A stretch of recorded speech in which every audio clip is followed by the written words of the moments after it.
think as any catalyst, you can run into some of that objection burnout. You get to so many no's. And like I said, we see those often as like, okay, that's just not yet. It means not yet, or not now, or not in this way.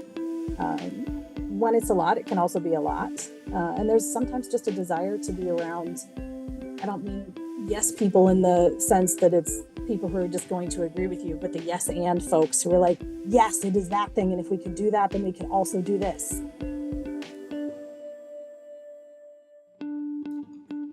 Hi, I'm Tracy Lovejoy. And I'm Shannon Lucas. We are the co-CEOs of Catalyst Constellations, which is dedicated to empowering catalysts to create bold, powerful change in the world. This is our podcast, Move Fast, Break Shit, Burnout, where we speak with Catalyst executives about ways to successfully lead transformation in large organizations. And today I'm very excited to have with us Katie Blum, one of our Catalyst Leadership Trust members. Katie is a catalyst and an innovation coach at the University of Illinois Foundation, where in her role as Associate Vice President for Strategic Innovation, she's reimagining the business of philanthropy from the inside out. She spent the first decade of her career in athletic communications and small nonprofit work before entering into higher ed, where she served both on the business and tech sides of the house in her various roles over 18 years. She created and manages the nation's first higher ed advancement accelerator. So cool. We'll have to unpack that. Develop software to re-envision daily fundraising work and build partnerships and experiences that inspire innovation in philanthropy, which is a place that needs a lot of inspiration. Thanks for joining us, Katie. Thanks so much for having me. I'm so excited to be here today. Amazing. Well, so I did your bio, but we would love to hear about your catalytic journey, maybe sharing a few career highlights that help us see what your catalytic nature is and what you're proud of. Yeah, absolutely. So I think you touched on a couple of them in my bio that I think probably put me on a catalytic trajectory. The first one was my experience working in athletics. And I think everything in athletics is fast. It's moving fast. It's constantly changing. Working in athletics communications, you're working on deadlines all the time. So from a pace of change or a pace of movement perspective, I think that really framed just who I am from a work ethic perspective, and also how quickly I expect to be able to get things done. And then working at a small nonprofit, you do everything. You're involved in every single component of that nonprofit organization. So I think for me, it's something I even coach when I talk to younger folks coming up in our industry in terms of what some next career steps could be for them. You create a lot and build a lot of understanding of a variety of different ways for how a business operates. So you're going to pick up things from front-facing sort of sales, the marketing side of things, the financial side of things, events and engagement for us, acquisitions, stewardship, all of the kind of work before, leading up to, through a gift, beyond a gift, annual activities, all of that sort of stuff. You really do everything. And it helps you just have a much broader perspective coming into then a really large organization like a university, where instead of you doing everything, there's an entire department that does the one thing and an entire department that does the next thing. And you just have ways to connect those dots, I think, which is something that catalysts tend to do very, very well. So I would say I started in both of those spaces. And then as you mentioned as well, I worked both on the business side, and I had enough understanding of tech to be dangerous and got in and actually worked on the tech side of the house for a number of years. And I think as soon as you can understand how data and technology not just can be a tool for you, but can help drive your work and drive transformation, it really completely transforms how you think about possibility, future, efficiency, and everything else going forward. So for me, I've always sort of played in both of those spaces, and can sort of flip from one to the other. And I feel like that's really been what's driven my career forward. I never want to stray too far away from either one of those two things. And really, like I said, keep one foot in both. It's fascinating. I love the intentionality behind that, because a lot of catalysts, myself included, have kind of these like meandering, like we'll go really deep in one thing in our career and then we sort of go horizontally, et cetera. But no one ever sat me down and said with intentionality, like you're talking about, like think really deeply about the roles that you might get, especially early on in your career, that are gonna help you see sort of the 360 and understand the 360 of the business. I'm just wondering if you have any advice for how they can think about finding those roles, because that's not always obvious at the beginning. Right. I think there are a lot of those roles in, and again, I'm maybe in the higher ed space. I think there's a little bit more of them. The world is your oyster on a college campus, right? You can touch in every single discipline you could possibly want to go into. But I do coach a lot in that nonprofit space, where I think there's a lot you can learn from a small nonprofit versus a large nonprofit, that I think is a different direction for folks to go in. But I also think there are leadership training programs, whether that's somebody graduating with an MBA. That's a There's good a lot of point. those in the engineering space as well, Yeah. where you spend 2 months at a time in particular departments, or it's a multi-year program. And I think those things really help to create catalysts. They just bring different perspectives that maybe you don't otherwise see. And I think there's a difference between a small firm and a large firm, right? So, and that's the specializing maybe versus being more of a generalist. And for me, I think that generalist side has always been something I've gravitated towards. I think when we're looking to hire, I think some of those generalists can do a wide variety of things that maybe specialists, like you said, can go deep on those specific things, but don't necessarily have the connections to the other areas. So we tend to coach in those spaces. And I think, like you said, and as a catalyst, you do have to learn how to go deep and go wide, both at the same time. Yeah, I love that. I think the leadership training programs or MBAs, like I remember when I started my MBA, I was like, how have I like survived in business this long without understanding so many of the different aspects? Right. Absolutely. So what does it mean to you to bring your catalytic nature into your executive role? Or like said another way, how does being a catalyst support you as an executive? I think there are a couple things. The first, and I sort of touched on this, but really catalysts, I think, have the ability to connect dots across a really vast network effect, where others sometimes can't even see that there are points of connection that exist. So it's almost like we see in 4D. And I think we also have the ability to identify and process risks, objections, roadblocks faster than other people, in ways that, that's just what our mind does. You're seeing who's going to say no to this, what are going to be the objections, how do I get around those things, how do I need to make this fit in order to get past those roadblocks. I just think we process those things quickly. I think we're also eternally optimistic and also perhaps somewhat delusional in our commitment to a future path that we can maybe see really clearly. I think we have this strong commitment to, I can see what's coming, or I think I can see what's coming. And even if that's not the thing, it's in that direction. So you have to constantly stay, I think, optimistic to move in that space. And I also think we don't really stop at no.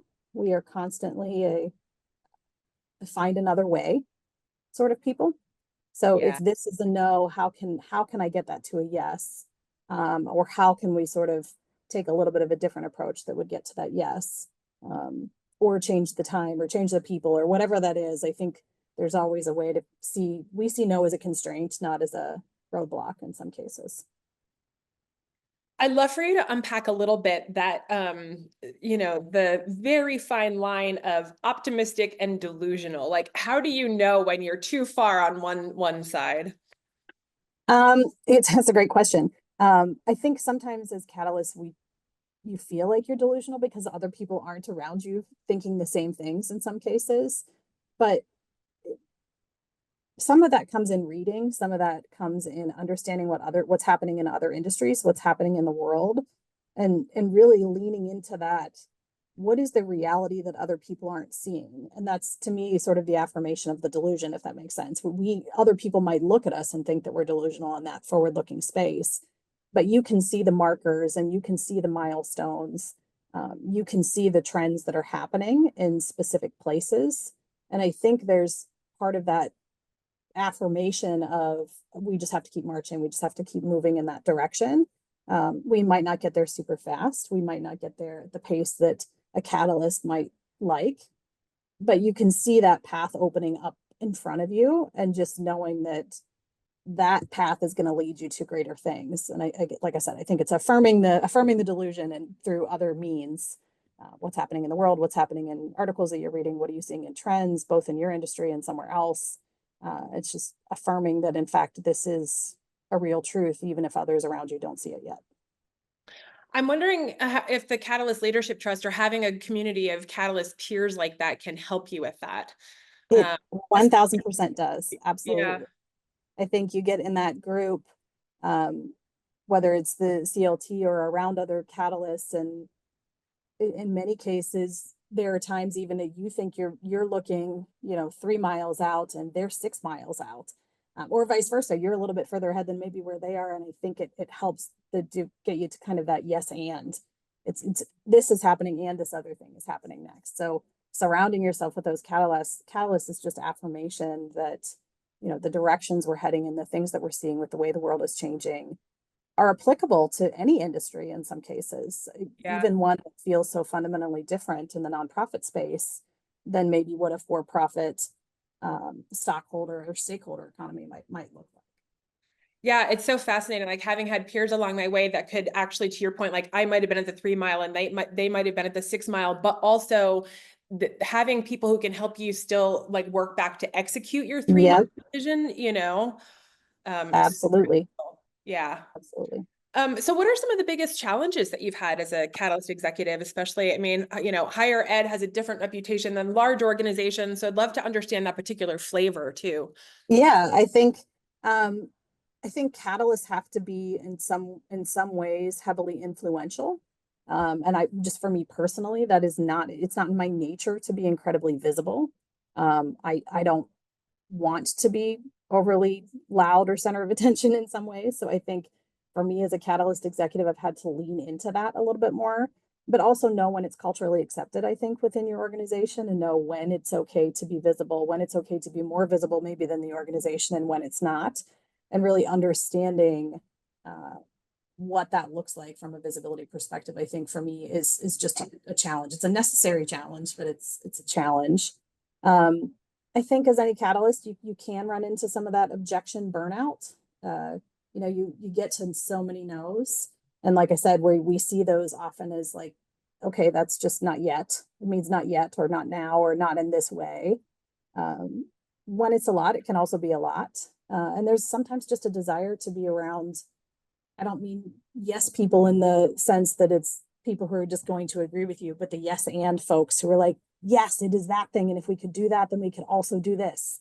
And if we just make this one tweak here, it's going to have this domino effect for 12 next changes. I think it's a desire to surround yourself with that and to find those people either within your organization or outside of your organization, I think can be challenging.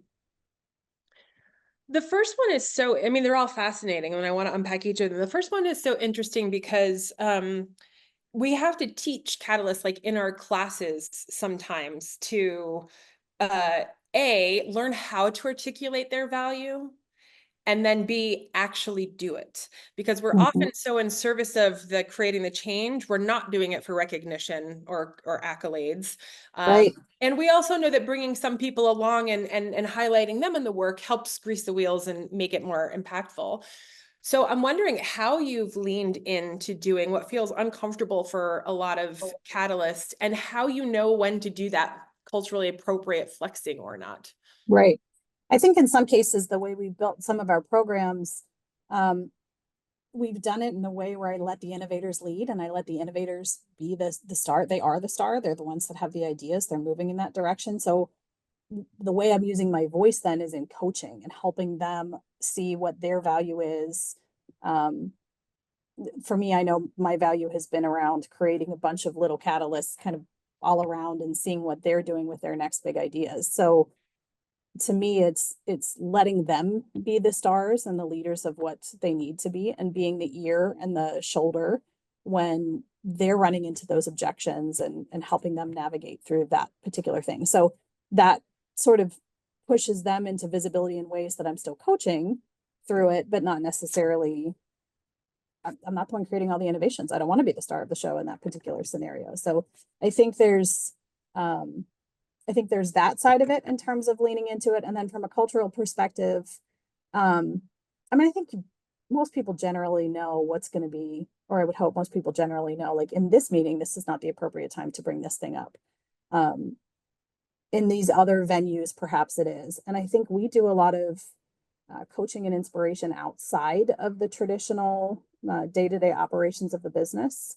And those could be things where, again, we make it less about ourselves and more about the ideas and the concepts that are coming in. So we might do sessions, workshops around what's changing in some other industry and find a way to sort of tie that back to how that might affect us and bring people along through those conversations. So while I might be the one leading a session, it's really everybody else connecting the dots in those meetings and in those workshops to really come up with those next level ideas. So I may be center of a workshop, but it's not my ideas, it's not my concept that's sort of taking us to the next level.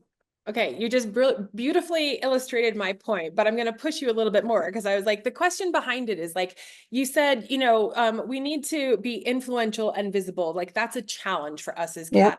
And you're like, that's often not comfortable for me. So you shared two ways where you're like illustrating your impact through other people. But at some point, Katie's impact on the organization needs to be demonstrable so that you get licensed to continue to operate or more budget or whatever it is. So like how, especially when it's uncomfortable, how do you know when and how to do that? When and how to be more visible. Yeah, yourself. Like, I mean, there's a story of a friend of mine who was a really good servant leader, and he helped all of his direct reports get sort of, promoted to be his peers. And he was leading the transformation. And when the C-suite transformation role opened up, they didn't consider him because he had done such a good job elevating and making visible Right. peers. And it's like, that's great. And you still have to have license to operate. And so I'm wondering, like, particularly when it's uncomfortable, how do you do it?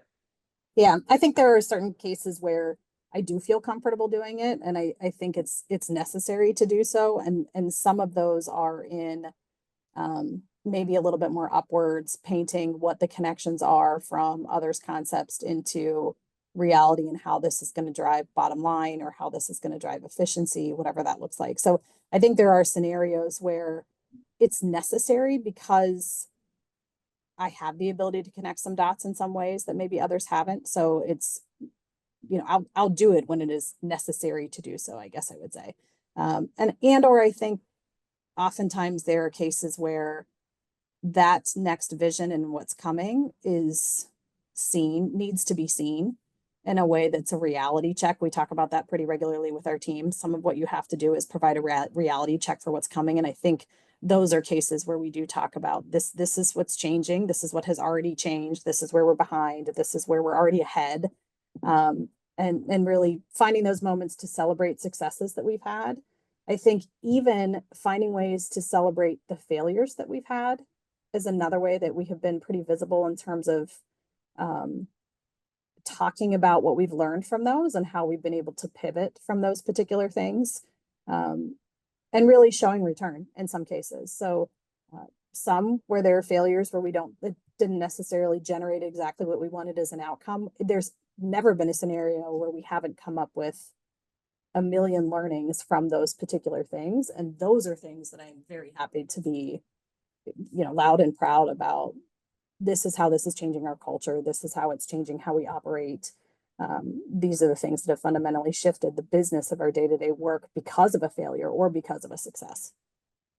I think it's a essential point, which is being able to model and talk about the sort of how you're helping to transform, the way that you're showing up, things like providing the reality check or understanding the vision or testing and experimenting and failure. And you were like, and you have to show the ROI, like you have to show some kind of impact. And so sort of that like constant dance of, it's not always easy to articulate what we do because there's new models and it feels sort of like, almost ethereal, but also you have to demonstrate the impact. Okay. And so I want to unpack too, the objection burnout. Oh, that's so painful. How have you dealt with it? Or if you had a magic wand, what would you do to sort of navigate that? If I had a magic wand, You know what, if I had a magic wand, I don't actually think I would remove all the objections. So there's my initial constraint I would put Interesting. on it. I think those Yeah. objections are helpful. Mm. We tend to call them, we have a little character we do in some of our programs that we call the Yabbit Rabbit, which is like, there's a little cartoon we actually use, and just, it makes it more fun to realize, like, I see those Yabbit Rabbits, it's just a yeah, but.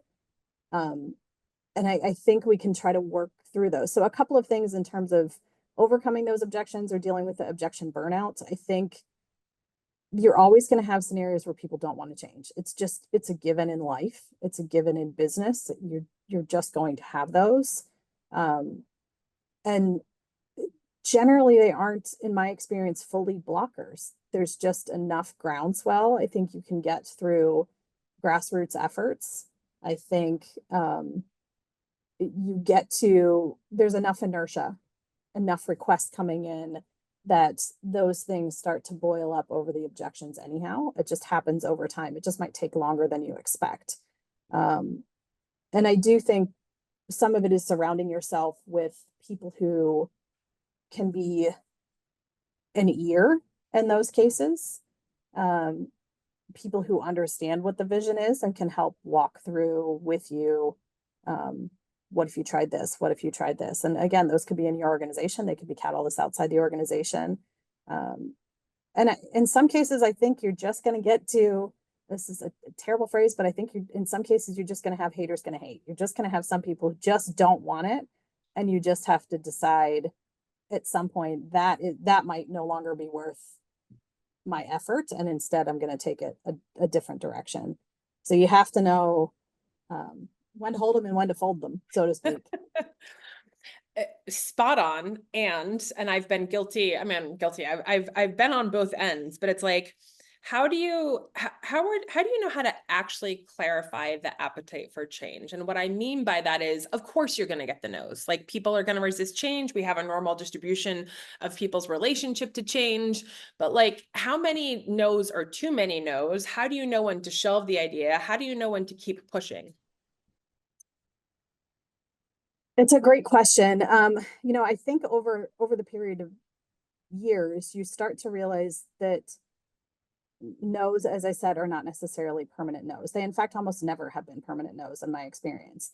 Quite often, there are things that somebody else has the same idea 5 years later, and it's just a better appetite at that point in time. So, in terms of when to push through those no's, and when to sit with them, I think it depends on where the no is coming from. Is it a no because of a budget constraint? And in some cases, there's some really creative ways that you can get to funding that maybe doesn't meet the exact specific needs. So for example, we've had multiple departments pull from across our campuses, pull together funding to try to get something accomplished as very junior people, saying, I can get a couple $1,000s here. I can get a couple thousand. I can get, just really to say, this is a thing that has to be done. And you, like I said, you're building that kind of grassroots groundswell. So I think there are some things that you can get creative with how you can fund things from a budgetary perspective. Some are the not yet, it's not the right time. And some of those are understandable, but there's still baby steps that you can take along the way. And I think that's where we tend to try to focus a lot of our energy is, what's a pilot you can do? What's something that's accomplishable in 12 weeks, not the giant, we're going to upend everything and try to fix 20 ripple effects down the line. We really are going to focus on a particular thing.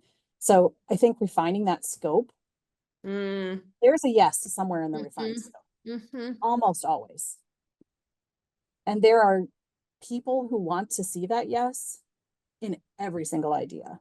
And it's just finding those right people who can, again, like I said, help build the groundswell, move that, create more inertia. So like I said, I just don't think it can feel like a lot of no's all at once, but for me, sometimes they're fun. Sometimes they're fun with okay, how do you get to a yes? How do you need to message differently? And we do this with our teams as well through that accelerator. How do you need to message that point differently? Okay, you tried it this way, it wasn't successful this time. Next week, you tried a different way. The third time is the charm. That's the one that you got. Now put it everywhere. It's up front. It preempts a lot of questions that come later.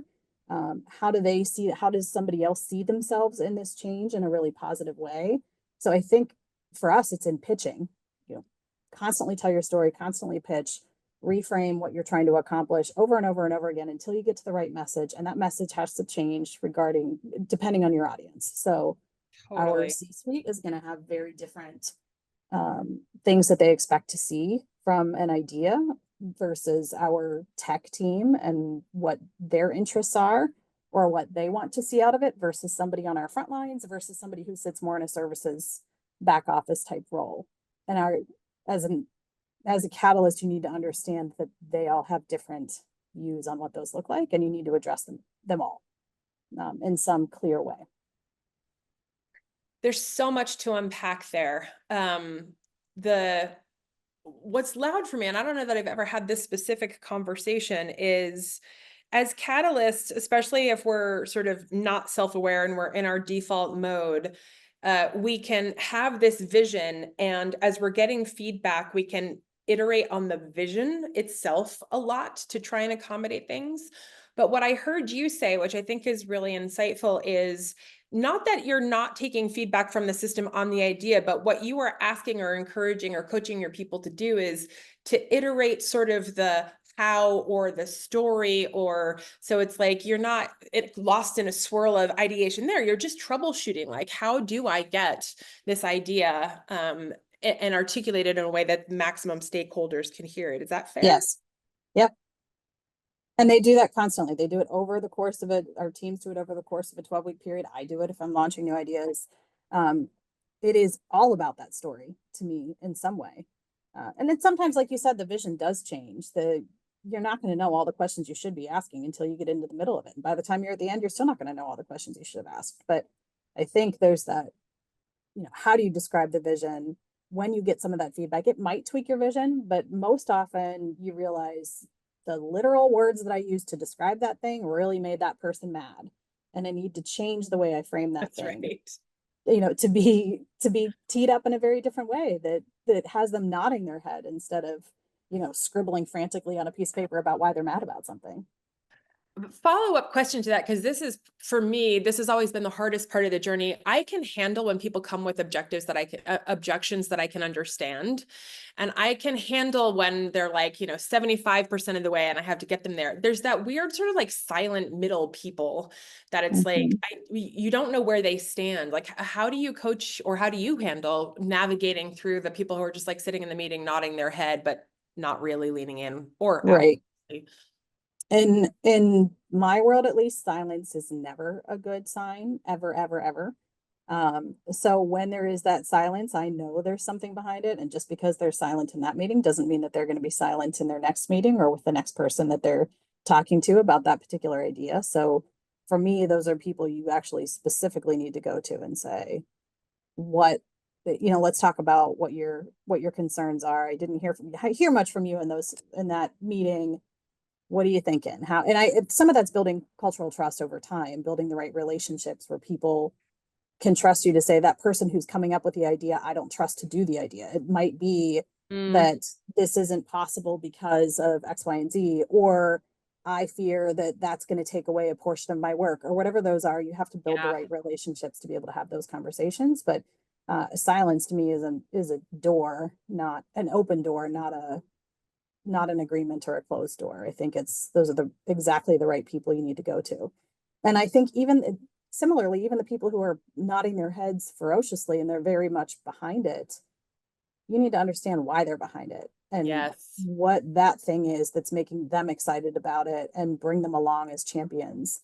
And the folks who are saying no, the true objectors, usually there's a nugget of truth and something that needs to be addressed there in terms of what that looks like. And it might be that person may never come around, but their boss might, or their peer might, or somebody else might realize this is still what has to be done, even if that person doesn't want it. So there's an audience for each one of them. It's just finding the right one. But I think those like I said, silence for me is never consent, and it's never agreement ever. I love your intentionality about talking to them like outside of the room, because there might be also just reasons why they don't feel comfortable sharing there. lots and lots of reasons. And like, I wish I could have told my 30-year-old self, pay more attention and listen to the objectors, to your point, not because you're ever going to convince them, but like, where were the landmines, or where was the additional value that I potentially could have created? I just got so excited about the thing. I was like, oh, well, they just don't understand. They're not change people. They don't understand that they're always going to be that way. And it's like, well, that might be true, but there's also, everybody has a pain point. That's right. Everybody wants to change something. I also think we intentionally in those group settings build in, we want to hear negative feedback, and we make that abundantly clear from the beginning that the ideas aren't going to get better. So, this is the sort of contribute to make it better, but you don't just get to kind of come in and share a bunch of negative ideas about it. It's really, how do you help improve it? That's sort of an expectation, at least in the meetings that we're leading around particular ideas. You have to find a way to up level that idea then. Or we ask, I wish, what if. Those are sort of our big three things. And I think that's from Netflix, or I don't remember, it's from a large company that does it that way. And that really came directly from our team saying, man, all we're getting is all this negative, like we should change this and we should change this. And they specifically said it'd be nice to have some positive feedback. So that came from, even the naysayers in the room have something they like about an idea across the board. I like your slides. I mean, it might not be about the idea. Right. It might be like, Right. your slides are really colorful. Like there's something that they can add to it. And I think that what if and that I wish, you get really, really framed well feedback that is actually useful for the teams. That's super cool. And I love the invitation of the positive impact from the resistors. I don't know if you're familiar with appreciative inquiry, but that's also a super fun modality to bring in. It's like, if not this, tell me about a time when this did work for you, so that they have to connect with the positive experience. I love that. Love that. So the last thing you said is you're like, in terms of the challengers, like it can be a lot. And sometimes it's nice to be around the yes and people. So I'd love to hear more about what that's like, and maybe how the CLT, the Catalyst Leadership Trust, is helping to provide some of that. Yeah, absolutely. So I think I've built that certainly within our organization. And those are the people that are going to get new ideas, or they constantly have new ideas. Again, that's what I find, is that the people who've gone through this, they've successfully implemented something, or even unsuccessfully implemented something. I think it's like their brain chemistry changes to be idea people, and they start to see possibility, endless possibility everywhere. And instead of looking at something that's a pain point for them as a permanent pain point and an eye roll moment, they start to see, I can change that thing. I might, even though I feel like I'm not the person who makes the decisions, I don't own the budget, I don't have the budget, they feel like they have possibility to do that. So I think you just, by innovating and by pulling, other innovators through that process, you start to build your own network sort of in that way, where you have people constantly you can go to and say, I have this idea, tell me all the ways this would break, or tell me all the ways this would be wrong, who are going to be the biggest objectors. So I think it's surrounding yourself with people like that within your own organization. But from a CLT perspective, I think that very first meeting that I came to, it just was oh my gosh, there's other people like me. I'm not on an island. I am not in this delusional space of thinking like, the future seems so obvious to me in terms of these are things that are changing in the world. You just are around so many other people who not only think the way you do, but operate similarly, but also have a ton of tips in their own right for, this is what worked for us, this is what didn't work for us. This is what worked in a small company, this is what works in a large company, this was how we were able to pivot more quickly. This is what I've done in the face of a challenging leadership situation, or a scaled down budget constraint. I think it's just to have that regular check-in in space with people who are like-minded, who operate, I think, similarly, and are constantly thinking in that future space. It feels, it's just such an incredible environment to have access to and to be able to tap into. I learned something every meeting too. Like every meeting. I feel really blessed that I get to do Agreed. that. Thank you for sharing your wisdom. We have our final fun question as we wrap up. I'd love to hear about your favorite catalyst, the person who inspires you, past or present, and why. Why do they stand out to you? So I have a couple. And one is more probably, I would say, a broad category, and then I will actually give you a few names. But I work here at the University of Illinois, and we are surrounded by innovators, just constant people who go out and change the world, whether that's in medical technology, whether that's in the creation of YouTube and PayPal, the first internet browser. I mean, we're surrounded by it. And I think being in this environment, it is hard to not have that be contagious and feel like you too can do anything, or you too can um, change the world in some way. So I would say just being in this environment is phenomenal from Nice. that perspective.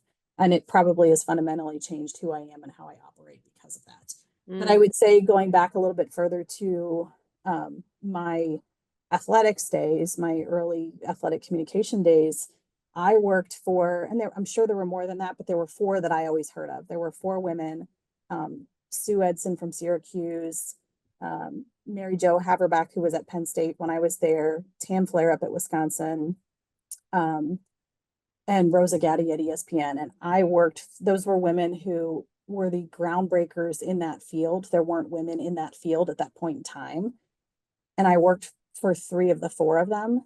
So Wow. to just have this incredible, to know how they would have had to have navigated situations where they maybe weren't invited or welcome, or they had to function a little bit differently in order to be able to achieve the objectives, but really were trailblazers for all the rest of us who came behind them, in the next generation in that space, to see and things that even I couldn't do in the late 90s, to see women now today being able to do. It's because of those women. And I think they were catalysts in an industry. They were catalysts for the rest of us. And I think, being coached by them and taught by them really helps frame, I can do this. I can move through these hard things regardless of what the situation is. So those four women, again, one of them who I didn't work for, but just was a known entity to me, I think were big catalysts for certainly how I operate. It's always so amazing to be able to recognize like whose shoulders we stand on, that were the trailblazers that came before us, even as we're trying Absolutely. to change for those coming behind us. So thank you for sharing that. I'm going to ask you to email me the names so we can put them in the show notes. Will do. And just thank you, as always, for sharing your wisdom and your story. Really appreciate it. Thank you so much for having me. It was great to be able to chat with you today, and looking forward to seeing you in our next CLT session. Absolutely.